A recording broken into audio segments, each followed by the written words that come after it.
plus films, TV shows. He is an accomplished composer, a musician.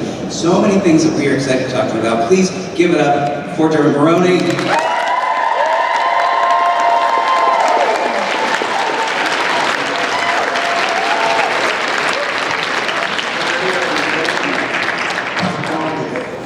They brought me in the back door like a rock star. Dermot, we've been giving puns to each other this whole time. Do you know any good puns? No. I promised myself a long time ago that I come from a long line of storytellers, maybe, if you think of it, Irish heritage and all of histories and things. Not a long line of joke tellers, so I'd rather just make up a long story and everybody will laugh, or have somebody write it down for me and I'll say it just like they said. So if somebody wrote down a pun, I could so nail it. Thank you so much for joining us. Is this your first time? No, sorry about your pun theme. There's an attempt. First time FanX. The first time at FanX, yeah. First time really in downtown Salt Lake City, United States. Have you enjoyed it so far, people at the con? Amazing, the way they're running it seems so well organized. So that's a plus. You all seem to find your way here to this mysteriously numbered room. So that's a plus. It's like a Harry Potter train station, right? It should have a 3/4 on the number. But I gotta tell you, backstage, the food's really good. They have it pretty nice, you know? But then you look over and there's literally Tony Dan just sitting and talking to Christopher Lloyd. So you think, well, they should. They should have really good food for these guys, right? And then I just reap the benefits of, thinking that they're awesome. But I will tell you this morning, literally, it was just one of those. I've seen a lot of other friends and stuff, but to see those two made me realize that I appeared with the two of them in a film. It's a movie that I can't say the title of, but it rhymes with the Bangels in the Outfield. For a movie company called Disney. No idea what you're talking about. Exactly, I know. But believe it or not, I had 2 days on that movie and never thought about it again. It kind of went away, except in the hearts of the young kids that watched it in those years. Because I played that bad dad, smoking motorcycle dad. He says, nah, kid, I can't. You'll be better off without me. So if any of you young men are sitting there now and you're 42, I so get it. And I didn't understand how powerful film could be. If I go in just for 2 little scenes where, who's the cutest? Joseph Levitt. He was a major movie star since he was 12 in that. Joseph Gordon. Whatever you said, I agree with you. And I think she said something about watching it, so watch it. But I went up and I was able to say to Tony Dan and Christopher Lloyd, you guys might not believe it. Sorry, Tony, I know you're chewing. But I was in a movie with you, and they're like, yeah. That was about it. Tony gave a little more than Chris, but. I feel like it would make it, to me, if I were with such a resume like yours, you can go through IMDb, and I'm pretty sure every single person here has something unique that's their favorite that you've done. What is the secret to longevity in this industry? Well, partially maybe that's what I'm describing, that things last longer than I anticipated. So there's a lot of things you can't anticipate how the movies can do. Of course, things are so different now, but I'm still thinking in terms of the box office, how many people go to see it, they have to leave their house to go see it. There was no way to predict something like Angels in the Outfield. It almost had no meaning to me, except it was a good job, and they put me in Tony Danza's trailer, which was really huge. And it's about 1990, right? So it's even only now, coming on 40 years of doing this, that it's taken that long for the impact that it has had on people to mature and to come to the surface again. So anyway, it's very complicated because a lot of these projects went away. So the only place they lived was in the heart of that boy that saw Young Guns at 14, and all their friends went out and got Big League chewing gum and put it in their mouth and act like they're chewing. They got dusters and stuff. Regulator! Right? Saddle up. Count up! That's right. Love it. So that stuff I didn't know then was going to last this long, where whole families would know, did you see the size of that chicken? Decades later. So I'm not sure I'm asking your question, but each of those jobs that I have, I now know have landed with somebody, somewhere. Today, 2 people brought up Bad Girls, which is such a nightmare of a movie, mismade and mishandled, and everybody was not even treated that way. And yet there are people out there who that movie has a great meaning to, because they're seeing women ride, they're seeing women wind up all still friends at the end, and nobody got killed. I mean, there's like one rape. See what I mean? But that was the time where that would be like, that would be victory. They were friends, and only two married, or the 18-year-olds that got raped. So long. But anyway, it's 3 people, right? 3 people came up to me and talked to me about how meaningful that movie, even that movie, was to them. So I can't calculate it. And to come here and to be face to face with people in a way that I rarely encounter. And we've only started doing this recently. This is coming to light to me now. I'm learning this, how deep the currents run. From film, from how films, especially films you saw in theater or played on your video cassette over and over. Those are so deep in each individual's memory, their attachment with their family. It's incredible. So I have all of you for what I'm experiencing here. And after this Thank you. Every role. I feel like I've said this with every movie that you've been in. Even if the movie, box office-wise, doesn't end up doing the performance, well, Dermot's great. You're the one that always shines above in all of these. So thank you. I loved you in New Girl, or the show about the girl and stuff. Yes. That was new.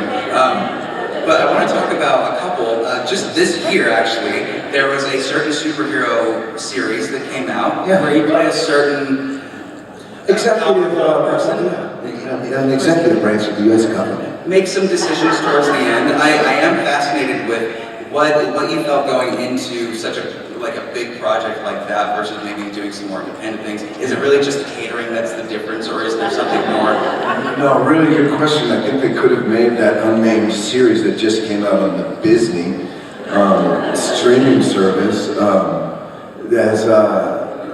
They could have made that for half as much money, in my opinion. But instead, Marvel's mandate right now is to make these shows, maybe 6 episodes, but let's go ahead and spend $15 million per episode.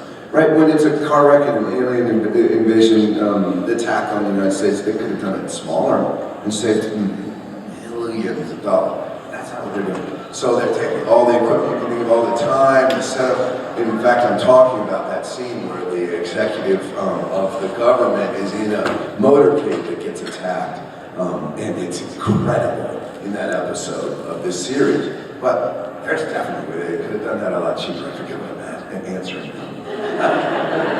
We can segue into another franchise that you were recently in about, some murders in New York, and things are going around. What was it like working with those legacy characters that have been here for so long, and how did you feel you put your stamp on it?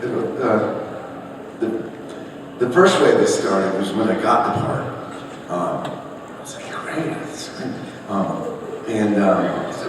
I called my agent and I had mainly one question, which is, do I get to work with David Arquette? And they're like, oh yeah, let me make a call and get back to you. So, that the call was, okay, I've got some bad news. David Arquette's been killed in Scream 5. So I didn't get to work with my favorite legacy character, Dewey the cop. But then we all know in Scream 6 that we were colleagues because the character that I played, of course, was a cop in that town that rhymes with Mudsporo. But then I had to transfer the whole family and everybody to the big city, to do the rest of the movie. But yeah, so I thought I'd be in a small town, be a cop. And they told me I was the cop, so I said, God, obviously I get to work with Dewey. So that was disappointing.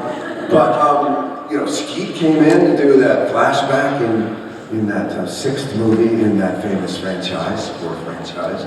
And so we buddied up. In fact, it was because of him that he says he does the cons and told me to come. And I'm so glad and grateful to him. Just standing next to Nev Campbell, who I haven't seen in like 20 years. I'm like, God, if you haven't gone and waited in your line, go wait in your line. Because, anyway, super beautiful and kind, and so nice to see her again. But the Scream 6, that core four, all young actors, are amazing. To join already a group that was not only like friends, but like a family.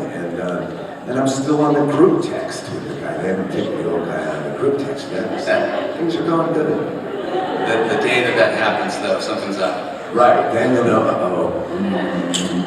Well, let's start getting people over for questions. So that mic over there, that mic over there, start lining up. I'm gonna not take up too much more, but I did want to ask about your music abilities and your genius with the cello. You've been involved for a very long time, and many people probably do not know how many projects that you have been a part of on the orchestra side of it. So my question first is, who made you keep practicing when you were a kid that got you to where you needed to be, and what's maybe some of your favorite projects?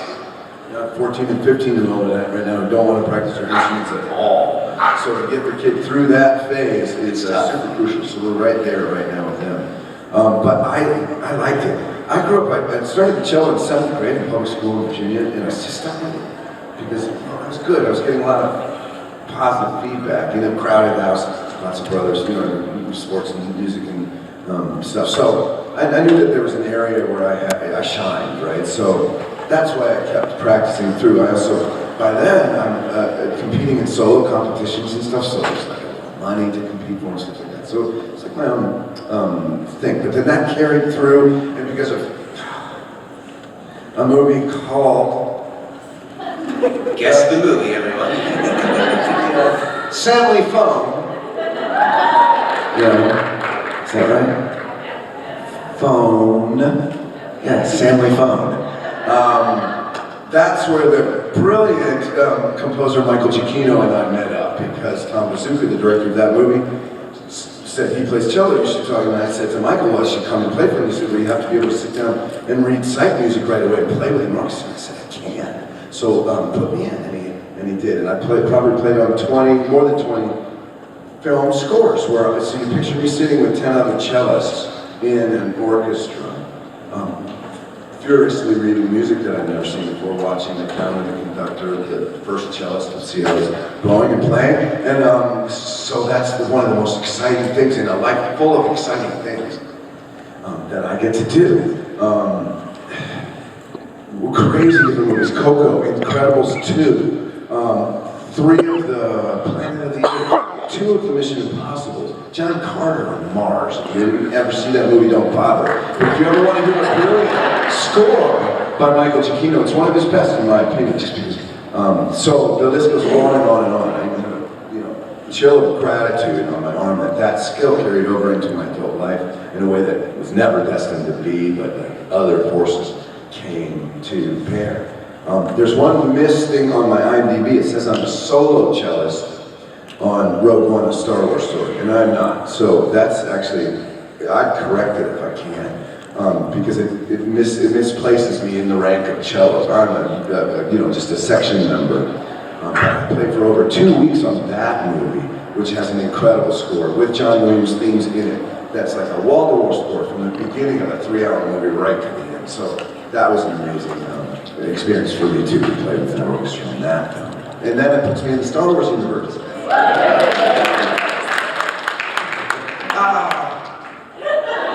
space, we want the space. I'm not in it. That's music. I'm in local AFM, who in Los Angeles are probably bound to strike next year too. The musicians, who have it a fuck of a lot worse than the actors do. So, sorry about that. Musicians should be in the credits at the end. And that's one of my personal little things. I don't know quite what to do about it, except acknowledge it when it does happen. A man named Otto, for some reason I saw it, stayed for the credit. Beautiful movie, Tom Hanks, of course. They credit every single musician. I just got in touch with the director, Will Gluck, who directed a movie for a studio, rhymes with Moni. doesn't rhyme with money. But rom-com, and in that thing, we have a wedding, and in the wedding there's a quartet. So where we were shooting, a string quartet, they were playing practical music, they even quickly arranged. So even just now, in post-production, remember to reach out to Will and say, make sure you find those four female musicians who I talked to and I sat and played with. So it was like a whole part of our day that day. And I was just suddenly afraid that they wouldn't be credited for what they contributed, they don't have to speak. But those are on-camera musicians. What I care about, more than 100 years ago, crediting everybody except musicians. Now the animators, compositors, and jobs, I don't know what they are. There's thousands of them. They still don't write down who played the violin. You want to learn how to tap on a computer and change the color on the corner of your screen? You want to learn how to play violin, and then you want to compare who worked harder? So yes, credit musicians, and tell all your animators. We're going to start on the site here. Just say your name before you ask a question. I'm Lisa. Hi, Lisa. Hello. You've had such the most distinct voice throughout all your films. It can basically close your eyes and see you. But I've been a big fan. And I love that you are in the recent Scary Movie. And that was one of my favorites. You also have to credit the parents that go and listen while the kids are learning the violin too. Yes, you do. I'm one of those as well, as I mentioned. So if you're doing that, that's Oh, no, I tortured my parents when I was right in on. So elementary. there's still all those parents out there. Make them play. Just do it. They'll make it anyway. They're going to hate you anyway. Might as well hit their expression. What was your favorite, like you said, the franchise? What is your favorite scary movie? And why? Yeah, it's interesting. It came up with somebody else recently too. This movie, The Stepfather. So who knows that movie? So good, right? And it's like 5-6 years before the movie that's in discussion here. But it had that same comedy, gory combo. So I watched that alone in a theater by myself in the afternoon in LA. And just was blown away. And Terry Quinn, of course, Jill Schollman, the young actress. And anyway, that one really stuck with me. But also, I was born on Halloween, so. Yeah. So obviously. Thank you. Thank you. Thank you, I appreciate it. Hi, I'm Raquel. I'm so happy you're here. Thank you. I was just curious, I bake, and I was wondering, do you have a favorite baked good or dessert or something? Thank you. Yeah, gosh, I love chocolate. Chocolate. Okay. Or maybe a cookie that has chips of chocolate in it. They've done a terrible thing. See's Candy is great. Chocolate's made right in Baldwin Hills in LA, right? My local brew. But they sell it right after TSA at LAX. They have 4 kiosks behind me. So every time I go on the road, I want to have 2 bags of Se's Candy, caramel, pecan, caramel, turtle. That's my true weakness. But anything baked, and I bet, boy. Oh, okay. Just not that banana bread stuff with the 5-day-old bananas. That's nasty stuff. Stop making it, Mom. Throw the bananas out. Wednesday bananas. Oh. Go ahead. But that's actually a thing, right? That even that baby feels like we're having a good time. There's appreciation, respect. So I'm like that a little bit. But come on, give it up for the baby. Quiet.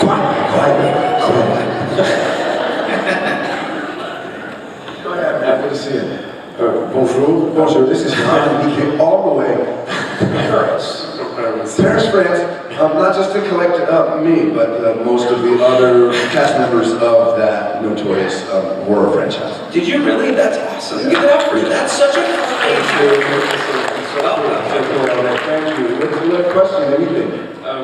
What is your best memory on the set of this wonderful set with Cameron Diaz and Julia Roberts? Oh, yes, thank you. That movie, with that wonderful movie with Julia Roberts and Cameron Diaz, is one of the world's favorite movies. It's almost, you can almost say that it's certainly gone way beyond becoming a classic rom-com and besting its competition and outliving some of them in terms of like being still like pertinent and watchable.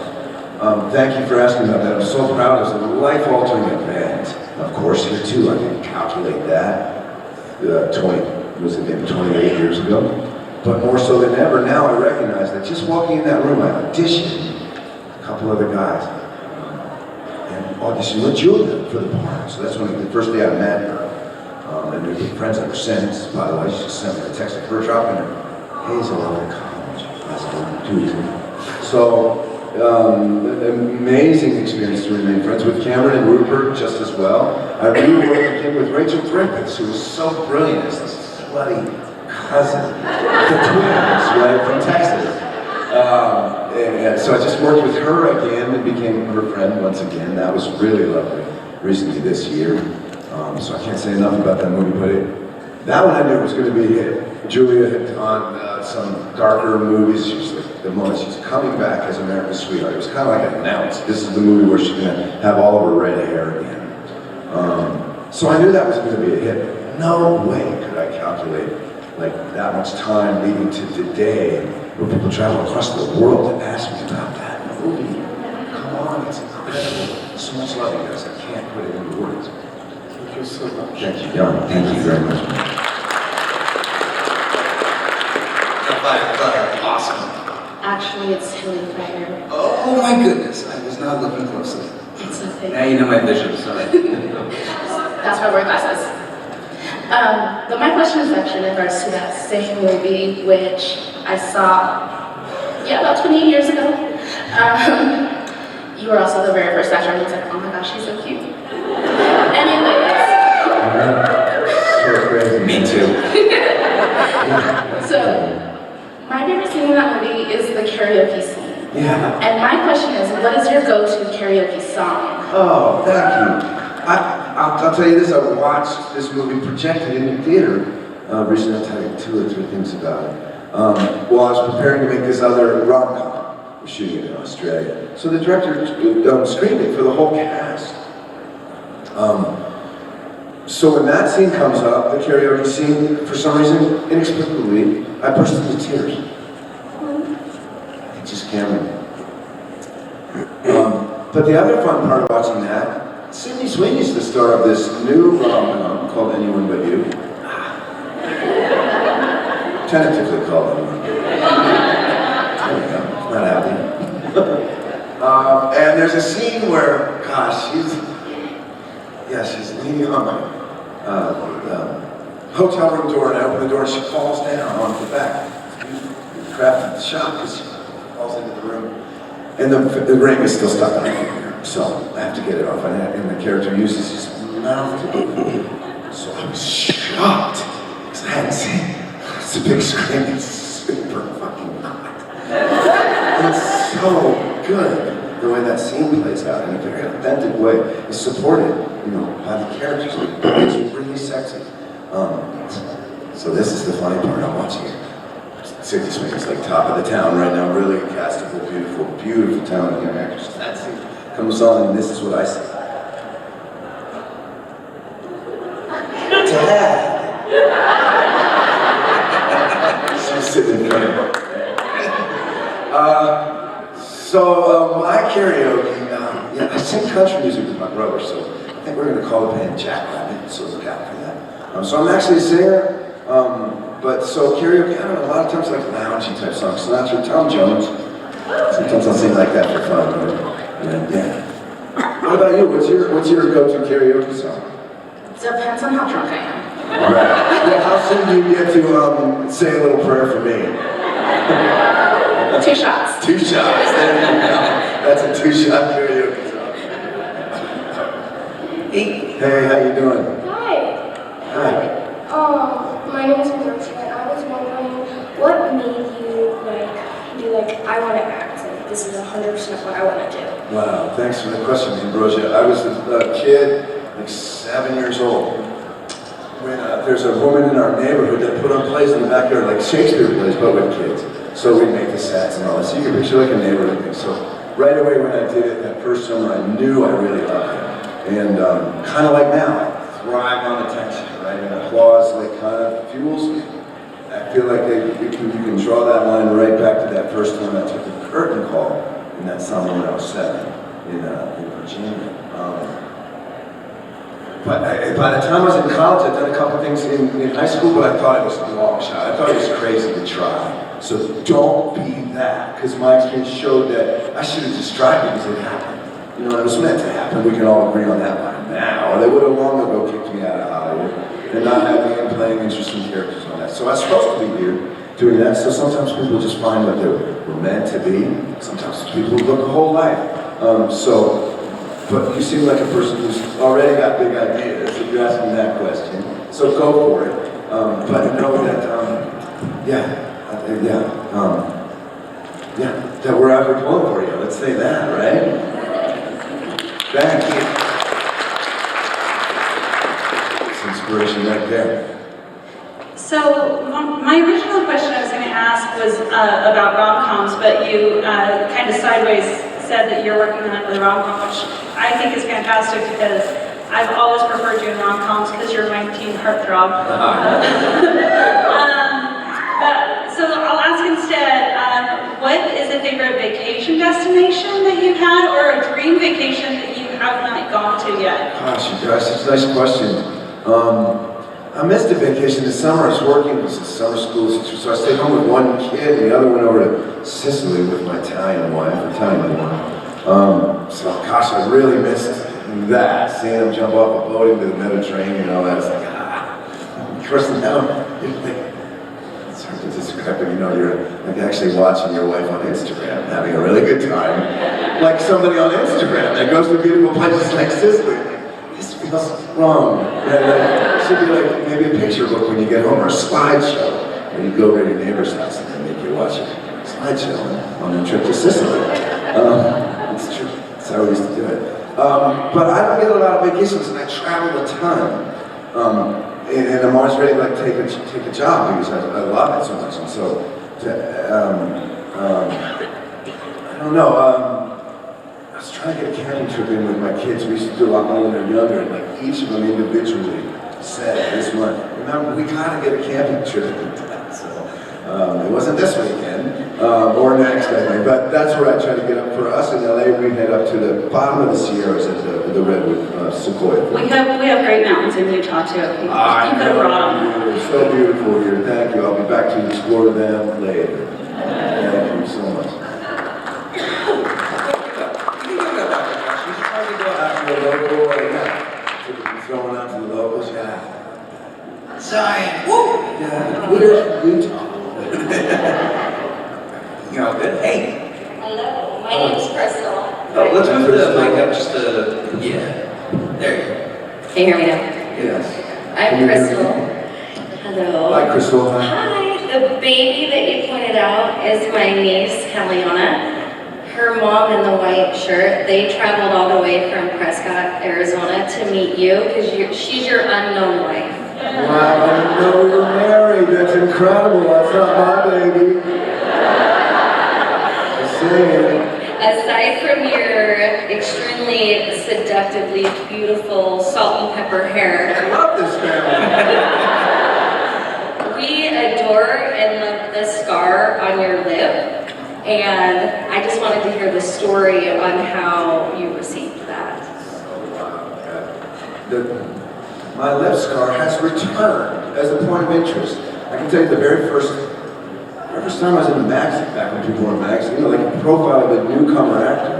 That's what they asked me about. So, and for some reason, that article became one of the things that people were finding. So they never, and I tell the story, and I never had an answer to it. Then when the internet opened up, first thing, you put in Dermot Mulroney, of course it says net worth, it says wife, but like her, it says Dermot Mulroney's scar. So I didn't know what that was about, because I didn't know that it meant like, the preponderance of people that are coming to your name are asking about us. It's like the third most interesting question that the world can pick up about me. You're welcome. So So I came back a little bit, but not very much. And now suddenly people are interested again. I think it's becoming more prominent, to be honest with you, as I age. But this is what happened. I had two older brothers. There was a little boy, and it was the night they were going to let me help feed the rabbits. We had a house with rabbits in the backyard that went down to keep the rabbits. So if you can picture those little ceramic pet dishes, it was my turn to go out and get the dish. I head back to the kitchen. I remember this. I was 3.5. It's my first memory, and it's vivid, like a movie, like a franchise movie with lots of blood, faces that are bleeding on my dad's shirt on the way to the hospital at the station wagon in the front seat for the first time. I remember all of this at 3.5. So I fell on that broken dish on the back stairs of our kitchen. The neighbor, I can still picture him coming over the 6-foot fence after he heard crash and cry or something. Can you see how vivid stuff like that? Amazing. So that's why. And so I figured that I'm in a very small but very selective group of actors who include the following. I'll just randomly give Stacy Keats full-on CEO pioneer for having, he always wore a mustache. Great actor. If you don't know who he is, you haven't watched the right movies from the 70s. But, so he always had almost like a mashed up lip. But between me and Joaquin, Glenn Powell was just coming out, has a really nice one, smaller, but right in that same spot. A couple other guys, Mary Stuart Masterson, Naomi Campbell has a, you wouldn't believe it, but when you're up close how beautiful she is, she's a very distinctive scar right there, right in that spot. Harrison Ford, not in the club, chin scar, not with me. Different club. We got time for one more. Thank you so much for coming here. Thank you so much. You're a beautiful family, except your husband.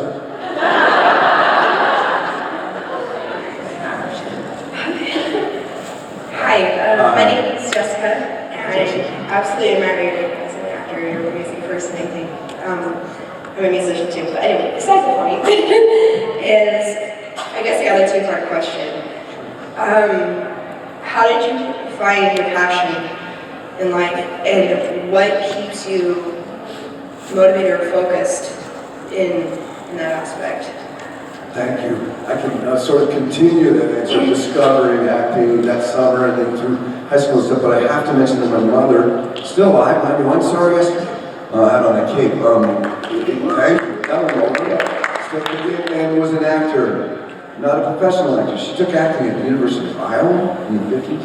And the truth is, she was a professional actor. She was in the repertory company at Cleveland Playhouse for 2 years in the late 50s. So it was always in our family, and our parents always took us to the symphony and to the Smithsonian, because I grew up right across from DC. So we were like deliberately brought up with culture in our upbringing because of my dad and my mom.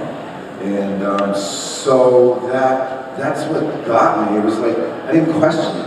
And practicing cello, all my other brothers and sisters played something too, so I didn't question it that much. It wasn't really an option not to, but I never fought against it. I don't know. Maintaining my inspiration and my drive to perform is so easy. I still can't get enough of it.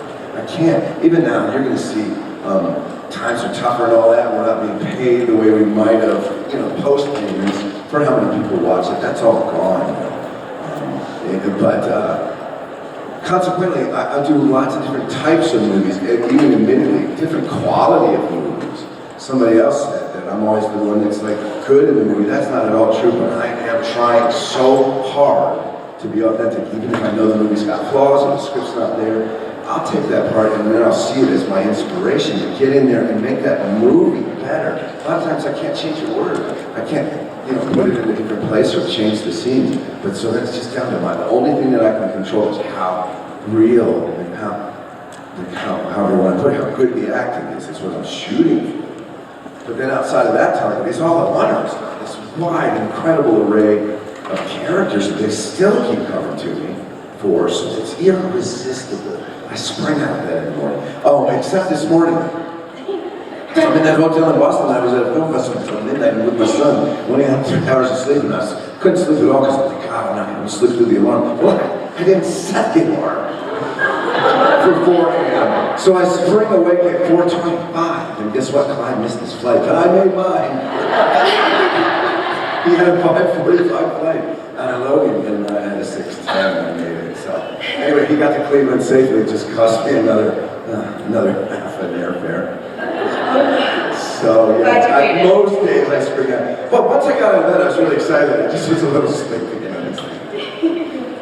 You're right, we are glad that he made it. Everybody, do we have a great time with Dermot today? Thank you for coming to FanX and being with us. We hope you come back again. Everybody, let's give it up one more time for Dermot Mulroney!